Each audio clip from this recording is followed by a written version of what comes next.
Good afternoon, 3:33 p.m. Central Standard Time. We are ready to answer some questions. Let's get this thing started.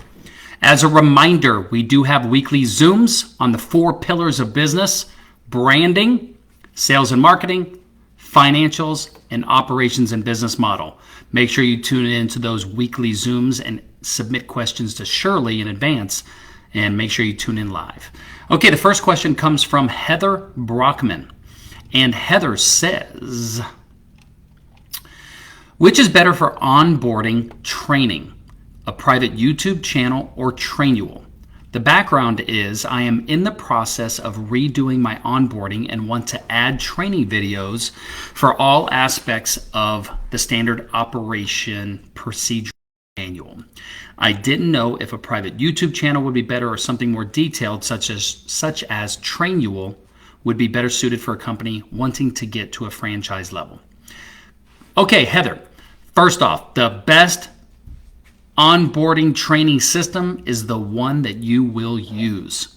Just like a CRM, if you don't use it, it doesn't matter how much you're spending on it, how many features and benefits there are.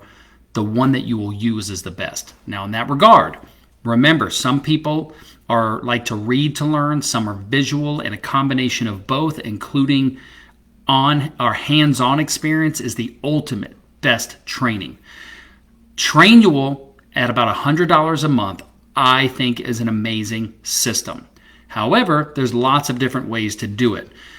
I don't think there is always a way to document all of your processes in only video format, which is why I like Trainual. It allows you to step by step in writing all of the different processes and then insert video into that process so that you have both, and it can get really detail oriented for anybody to follow.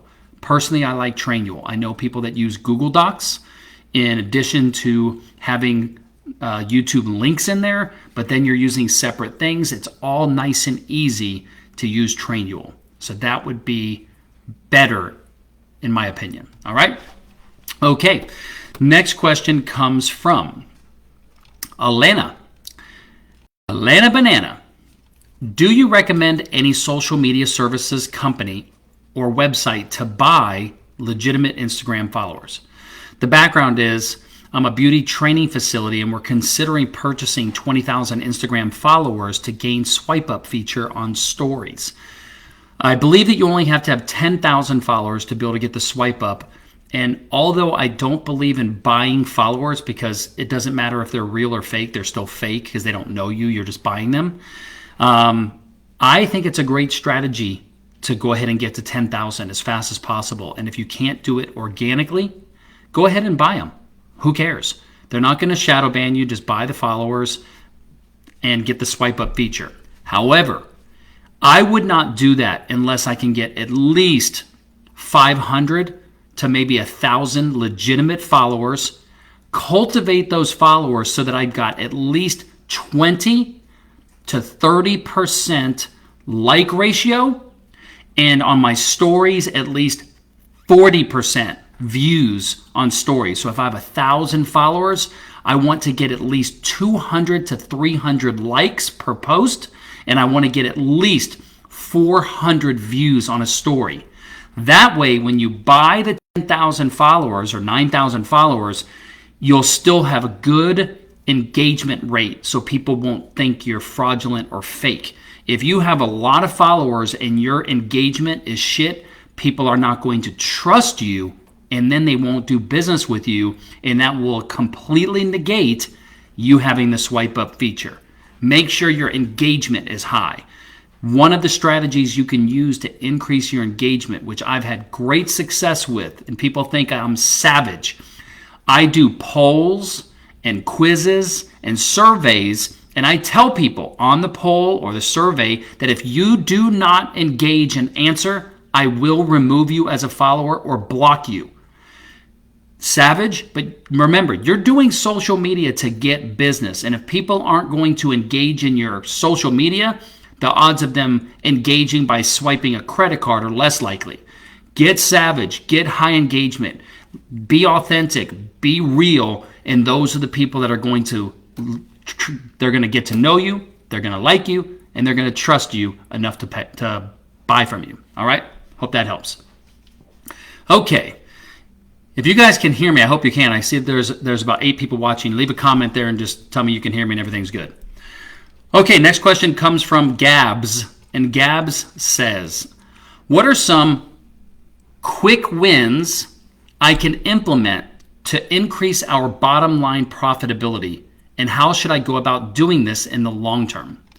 The background is throughout the past 2 years, I've been focusing on growing our top line revenue. And this year we're on track to hit 1 million in annual sales. We've been profitable all the way, but I feel like there's a lot of waste we could eliminate.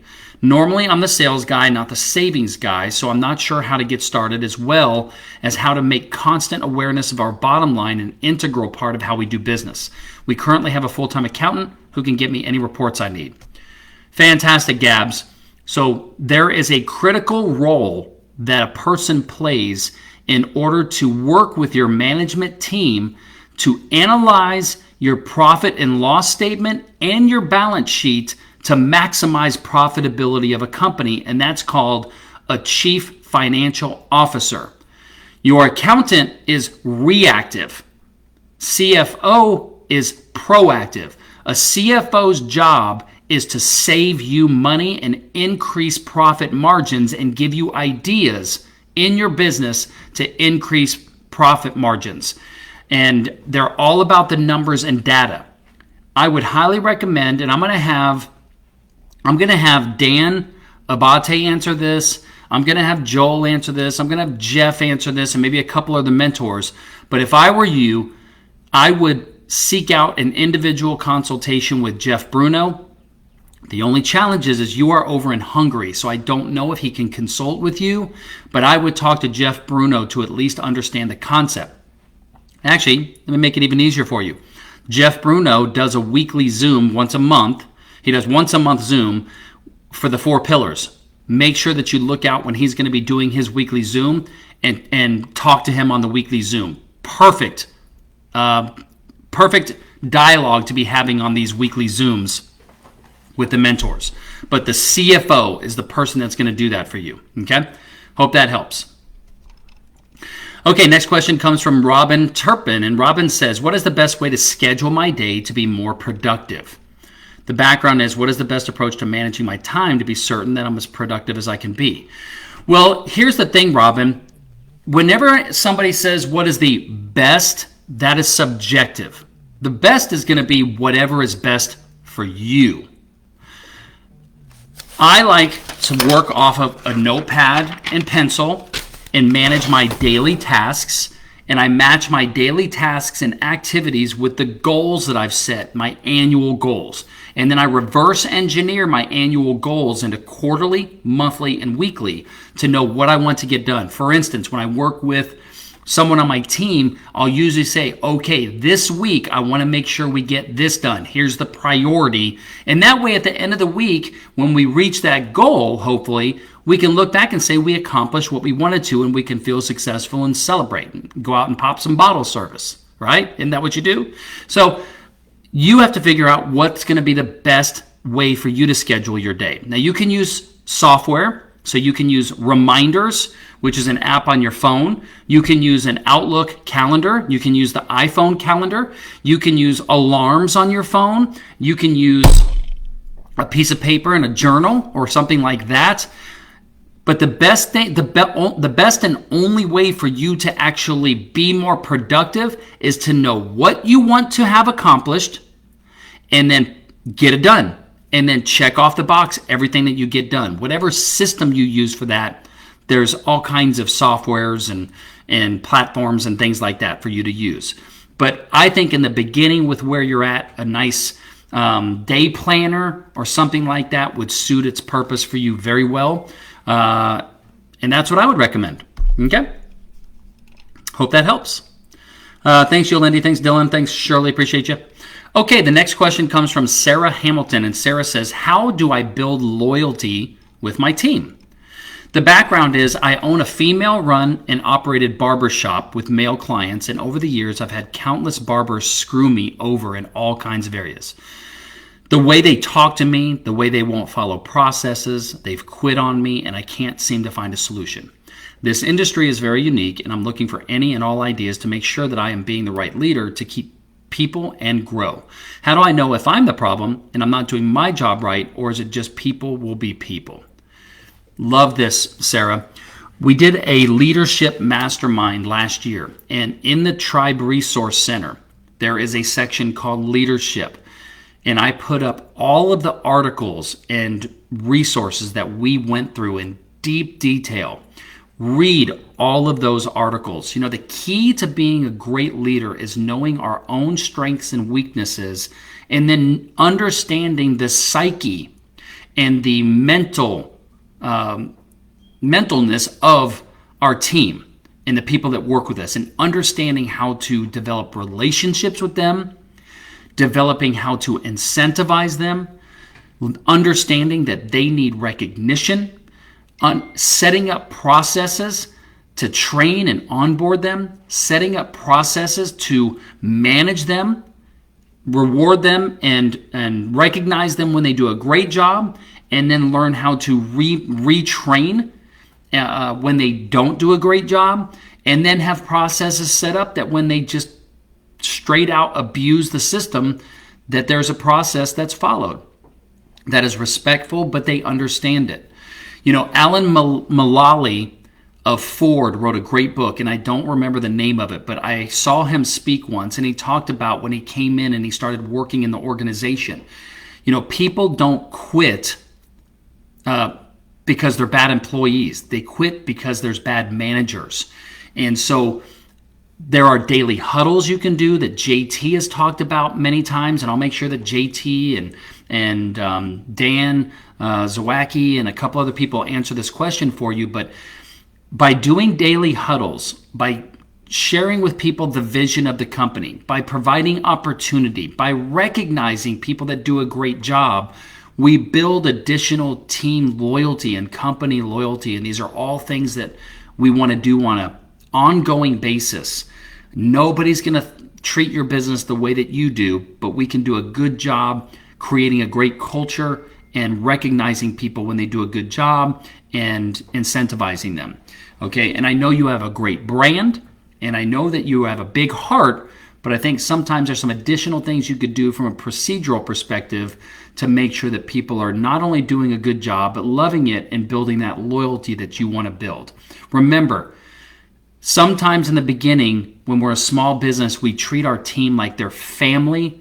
They're not family. They are employees. It's very difficult to have that arm's length distance between the owner and the employees because we want them to think we care about them, and we do, but they're still employees doing a job. And we got to remember that. And whenever we cross over and treat them like family, they'll treat us like family, okay?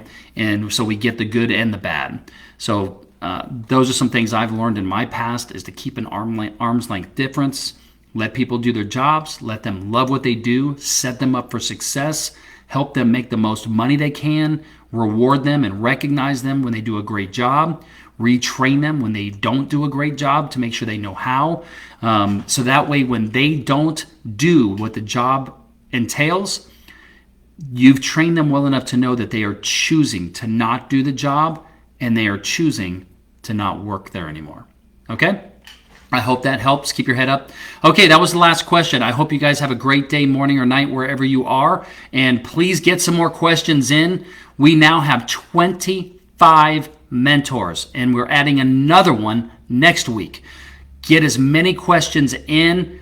Get this knowledge. Remember, when I answer or a mentor answers your question on a mentor session, you're going to get an email with a direct link to the YouTube video of exactly where the mentor is answering your question. There's no other organization on the face of the planet that does this and makes it this easy for you. So get in there, use the shortcut on your phone, use the shortcut on your computer, ask some more questions, and take advantage of the opportunity you've got to learn from us and eliminate the mistakes that you might make as you are on your journey as an entrepreneur. This will save you time and save you money. All right? Hope to see you soon. Have a great day. Peace out.